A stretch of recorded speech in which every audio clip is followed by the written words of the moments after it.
Welcome to Namely90s. Wow. The podcast that takes you back to the time before smartphones, Google, and Y2K. Join your hosts as they relive the pop culture that shaped a generation and the parts that many people wish they could forget. Listen in to the conversation about how the decade defined those who spent their childhood there and how it shaped them as adults.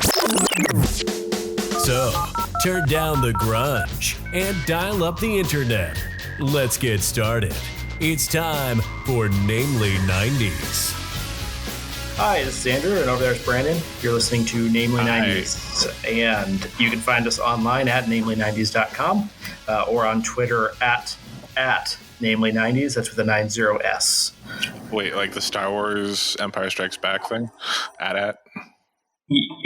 Oh, yes. I call it AT-AT, actually. We were just saying at without the second at. So, tell me why you made me wait 40 minutes to record. Ooh, well, so I got tired of recording in my car, first of all. And one time we did it. Yes.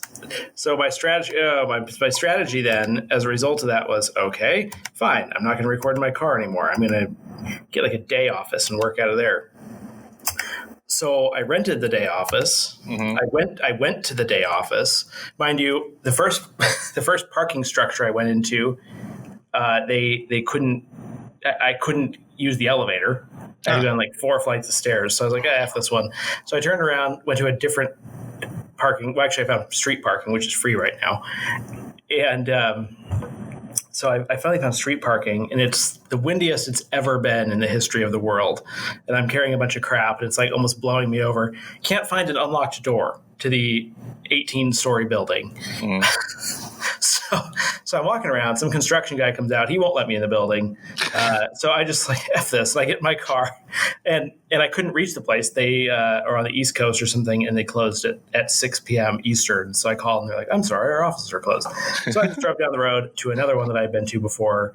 And finally, after, like you said, about 40 minutes of running around Spokane, finally found an office. It was a disaster. Wait, so you're not even in the office that you rented? No. Now I need to get my money back for that one. So, wow. Oh, boy, what an ordeal. Yeah, wow. That's exciting. I have to question, was it worth it? Not recording in your car. Okay. All right. So that's your ordeal, and I think we should start the episode. I mean, we've technically started the episode, but yeah. Let's take us back to May 1996. In the box office, May 10th, Twister. Do you remember Twister? Yeah. Oh, yeah. That classic. Crichton. Was it a Michael Crichton? Did you wrote the screenplay, yes. Huh. I didn't know that. Hits box offices on May 10th. Also in theaters.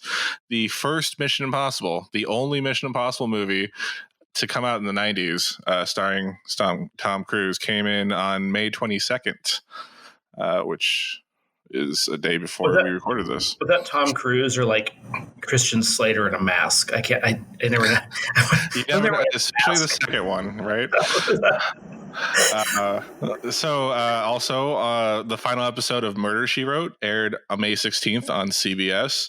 You may know that as the Angela Lansbury TV show for old people from 1984 to 1996. Murder, She Wrote, followed by Matlock. Isn't it funny how true crime is now so in again? Right. Only without elderly people.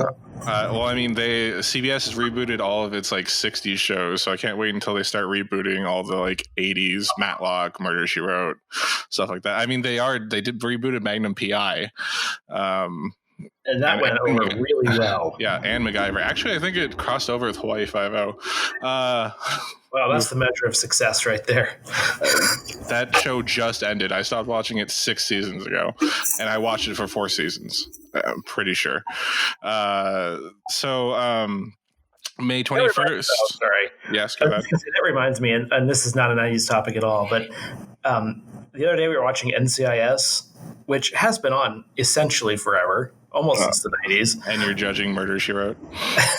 Well, we were watching it, and it's usually a pretty tame show. And literally, a guy was running down the street and got run over by a truck, and they showed the entire thing.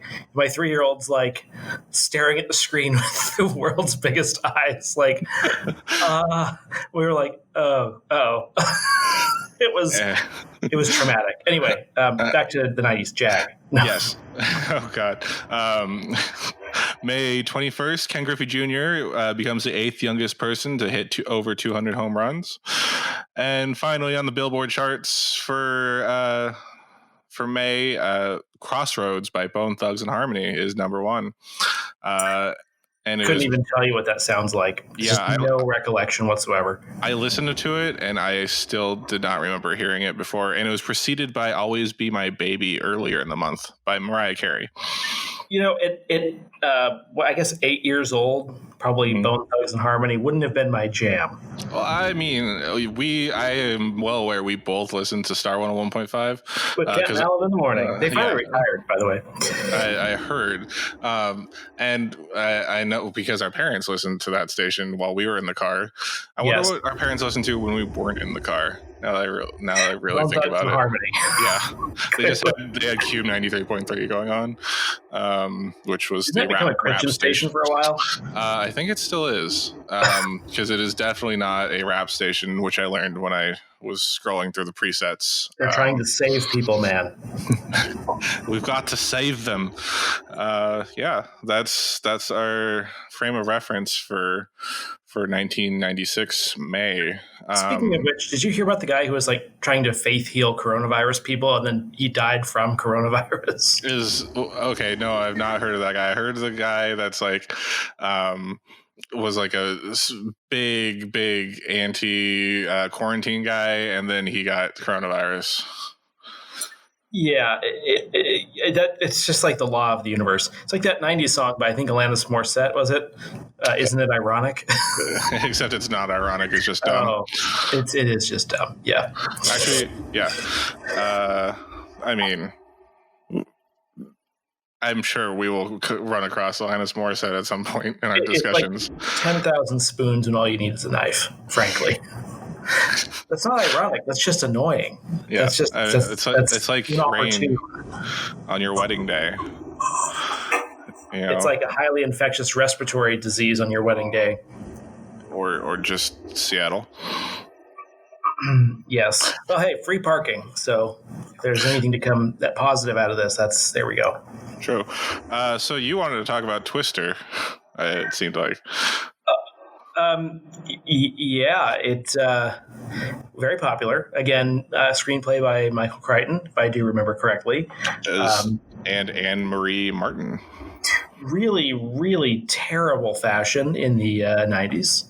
I think we can all agree on that. Not that I'm like the fashion, God's gift to fashion. Let's be very honest. I mean, it was like set in the Bible Belt or something. No, not the Bible Belt. I think someone was wearing the Bible Belt, honestly.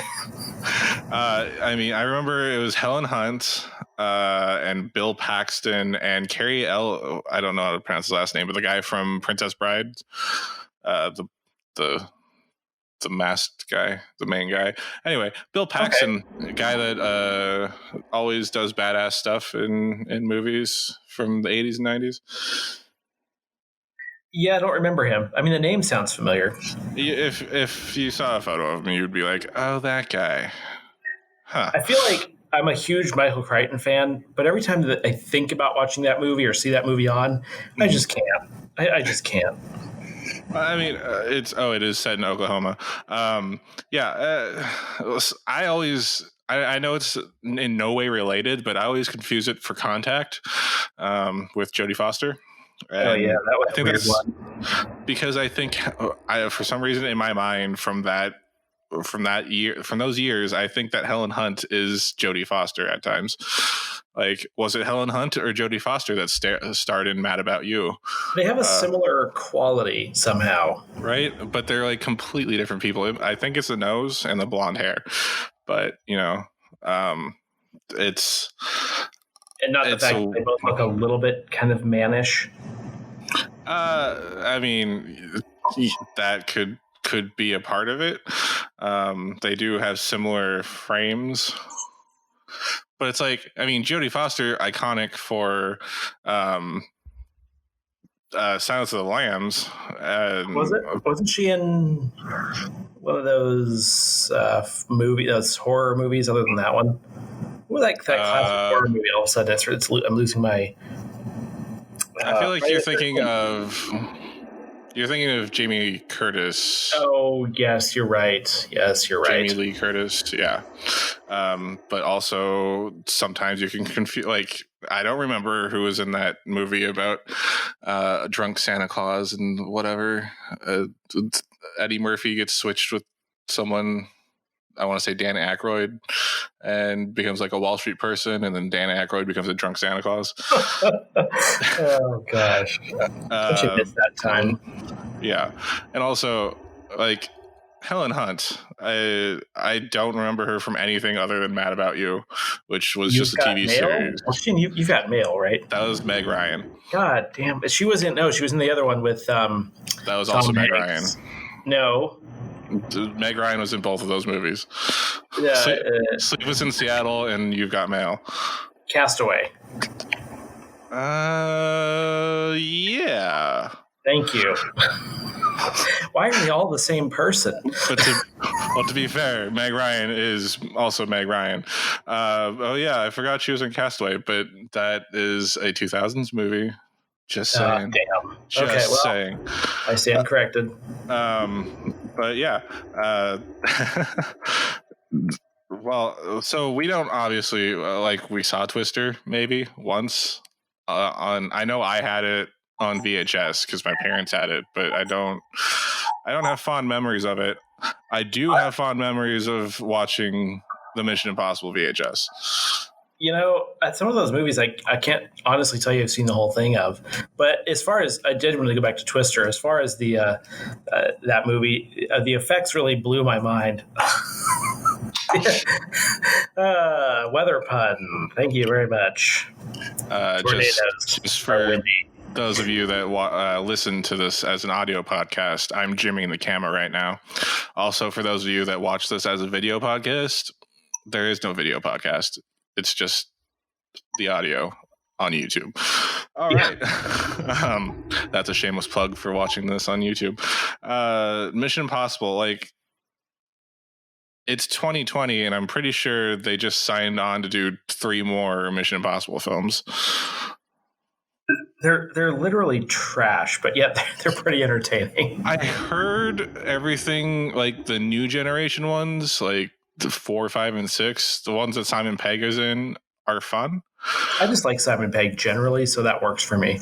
Me too, but it's like I like him when he's allowed to be him. The Cornetto trilogy, that was fun. Hot Fuzz, Shaun of the Dead. Yeah. Those 3 movies. And then I like him in Star Trek. He's a good Scotty, even though it's weird to see him play Scotty, but it's just like he's confined in that role. He's right. Doing comedy bits, but it's also like, oh, it's Simon Pegg. I wish he would have been more Scotty. Yeah, it just he didn't have as much license with the character, if you will. Exactly, that is exactly it. It's unless a movie he's in is being directed and shot by Edgar Wright, it's not utilizing him to his full abilities. But isn't that crazy? The only Mission Impossible movie in the 90s was in May of 1996, and then Mission Impossible 2 came out in 2000, and Mission Impossible 3 came out in 2004 maybe. And still there? Yeah, sorry. I was having a technical difficulty just then. Oh yeah, and then it's somehow become a great franchise where Tom Cruise does crazier and crazier stunts. I think he broke his ankle on this last one, jumping from rooftop to rooftop. but or it's just a stunt man in a mask. No, those masks, man. No, I know he does all his own stunts. They think it's a stunt man. Then the stunt man pulls off his Tom Cruise mask to reveal and then the it's stunt. Yeah, Tom Cruise. Exactly. And then it's the leader of Scientology. Isn't it some sort of reptile? Xenu. I think he is a reptile. Go back to your home planet. I told you when I was in not this last Christmas, but the Christmas before, I was in Hollywood prior to Christmas, and I was walking to the Chinese theater, and I passed the Hollywood branch of the Church of Scientology, and there was like this winter wonderland, and it was like a children's choir singing non-Christmas music, and you got to meet Santa or Scientology Santa or something. It was literally turn around and run. I was asked if I wanted to take a free personality test. I was like, "Thank you, I'm flattered." I'm checking this off my list, but yeah, praise Xenu. Yeah. That was classic West Hollywood, and yeah. So I'm just going to make noises with my mouth for a little while. So also during May of 1996, do you remember this? On May 2nd, there was the Great Seattle Earthquake, the one that we don't remember because we weren't. Well, you missed the following one when we were in middle school. The next one, I was in middle school. Yeah, I was on a school bus coming back from a choir field trip. So, yeah, I was in PE. So we all had to hide under a small bench that definitely did not cover any of us at all. Yeah, there's like a whole ceiling panel from the gymnasium falls down, and this little bench is going to stop it. Right. It probably would have just like hit my spine and made me a quadriplegic for the rest of my life. But yeah, because there was a Mariners game going on at the time. It was practice. I'm pretty sure there was a Mariners game going on. Which didn't a huge roof tile from the Kingdome fall on? Yes.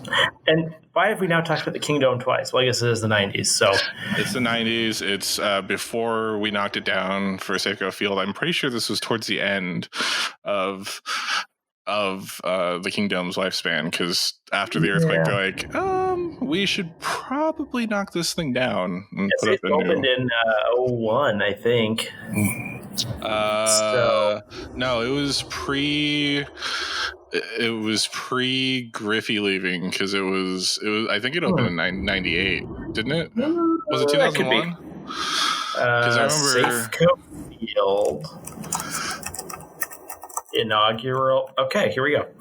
And just for the folks at home, that wasn't a typing effect. That was him actually typing things. You are right, sir. It was 1999. Yeah. I stand corrected. Because it's the home that Griffey built and then left after a year. And then we proceeded to suck, as usual. Yeah, well, Griffey left, then A-Rod left, and then... Can you believe that thing's 21 years old? Well, and no longer called Safeco Field. Oh, yeah, what are they? T-Mobile Park. Yeah. So where I live, there's two radio announcers, or there's radio hosts that are from... Well, they lived in Seattle for a little bit. They went to Wazoo. I think they're both from Eastern Washington. Anyways, they call it the Safe, because apparently that's what people on ESPN called it. Do you remember people calling it the Safe? I do. And really? Now it was owned by Liberty Mutual with those dumb commercials. Remember Brad? Liberty? You love Brad. Oh, I wanted to choke that woman. What about Limu Emu? That was actually kind of funny.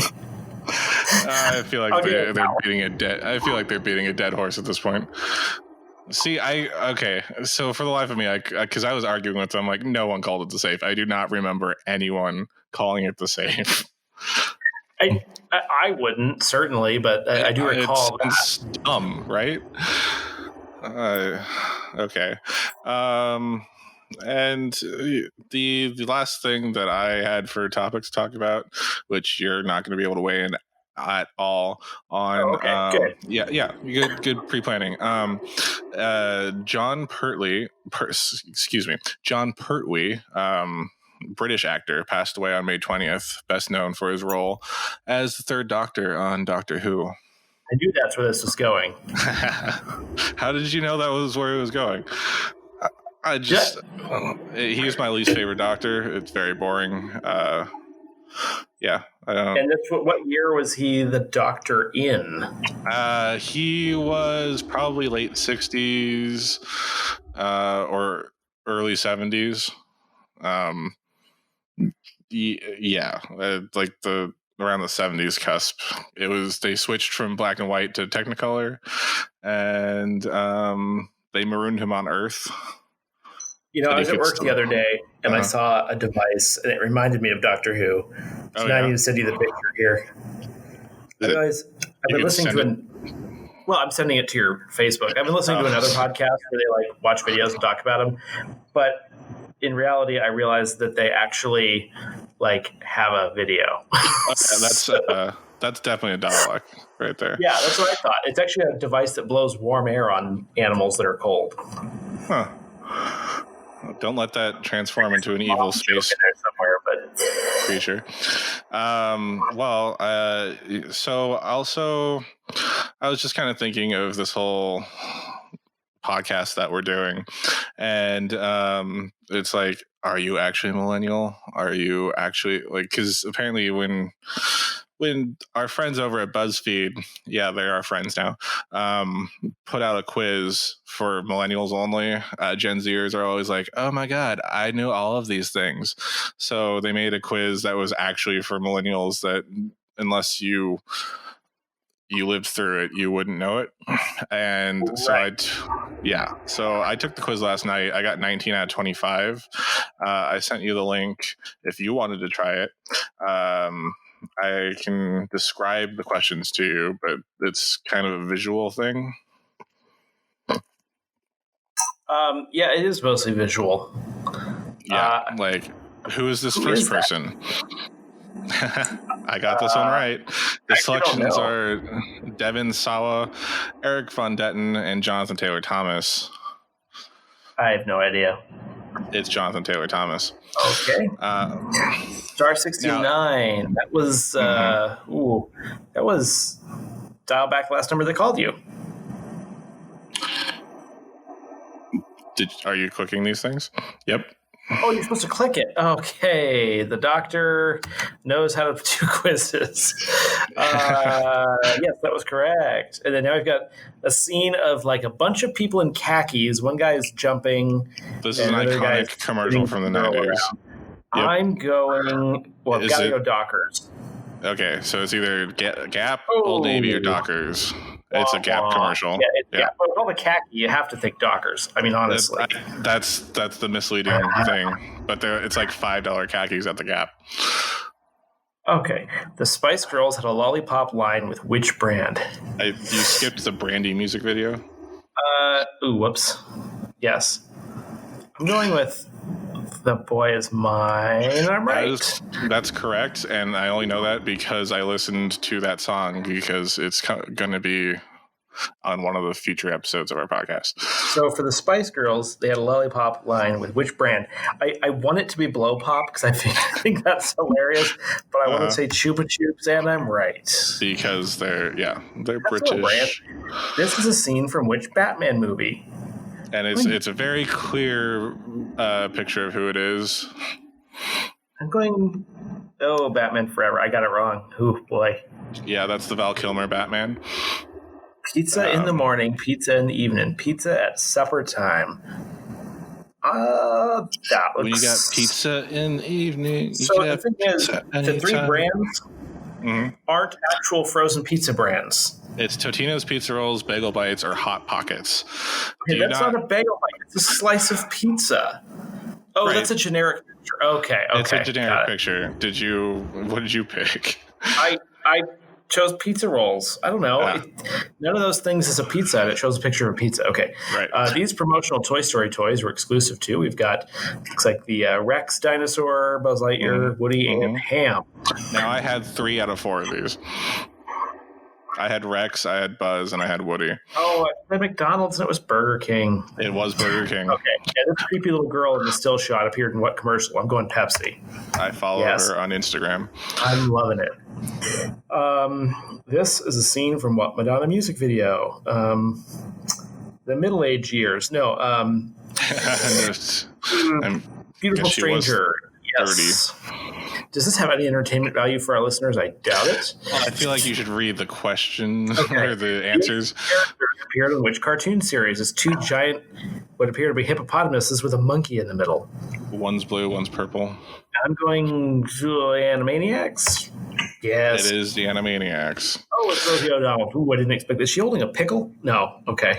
So you remember the Rosie O'Donnell show, yeah? Yeah, she would like slingshot koosh balls at people. Yep, that's a koosh ball sling.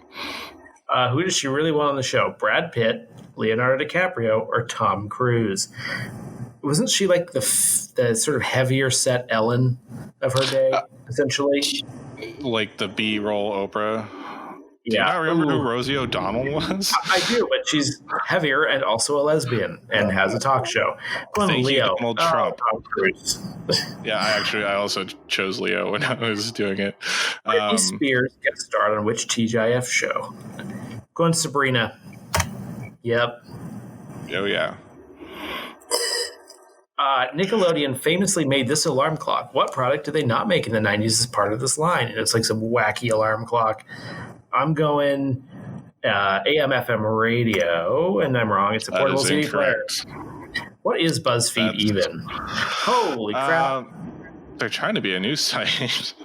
So this is a picture of a kid that looks like he's made out of wax, and that's French fries for hair. He looks like Max Headroom. Oh, boy.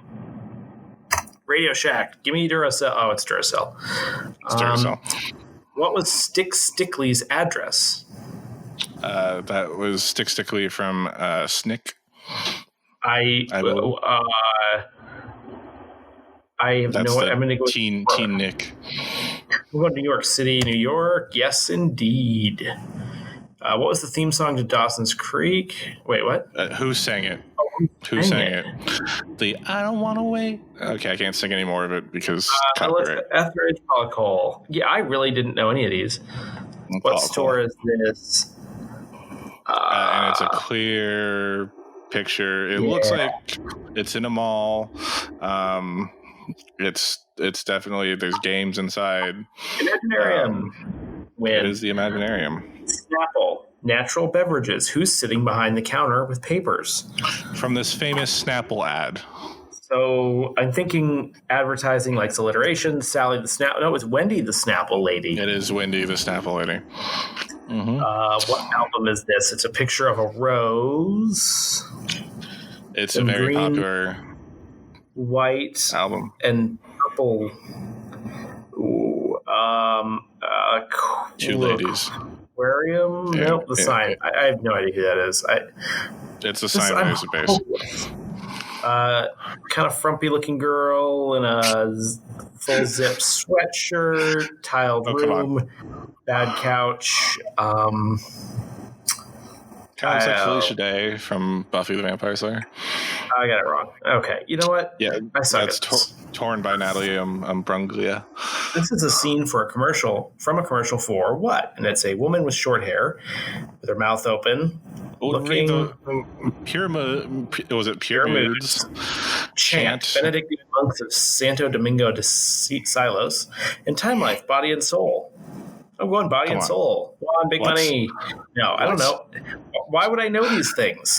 It's Pure Moods. Come on. Okay. Bruce Lee's likeness was used in a claymation commercial for what? Was it Gatorade, Brisk, Fruitopia, or Brisk? It was Brisk. Preview for what movie played at the beginning of the VHS copy of The Lion King? I feel like it's The Return of Jafar. Mm-hmm. I picked Toy Story. Yep. We both got that wrong. And finally, what button would you need to push to get a clear image on your VCR? I like that it says forehead on it. Tracking, display, or tracking. Winner. Okay, that was. So I got 51%. No, I scored higher than 51%. I got 12 out of 25. That's really terrible. That's not bad. That's 7 less than I did. Wow. Mine says, nice job. Wait, are you actually a millennial? You clearly know your stuff. I strongly suspect that either you Googled most of these answers or you took so good guesses. It doesn't say some, it says so. And this was actually written by a proper BuzzFeed editor. That's at BuzzFeed.com. Sorry, Gen Z, there's no way you're going to pass this 90s kids quiz. Yeah, so if you thought that was boring on the audio version, check it out on YouTube because it might make a little bit more sense. And I think that's it for this week's edition of Namely 90s. I'm Brandon, and that's Andrew. Find us on Twitter at Namely90s, or find our personal accounts at Beachwoody and at Namely90s, and tell us what you want us to talk about on future episodes. You can also contact us through our website, Namely90s.com. And please don't forget to subscribe to us on iTunes, Stitcher, Google Play, Spotify, YouTube, TuneIn, and wherever you get your podcasts at. This was Namely 90s, and we'll catch you next time.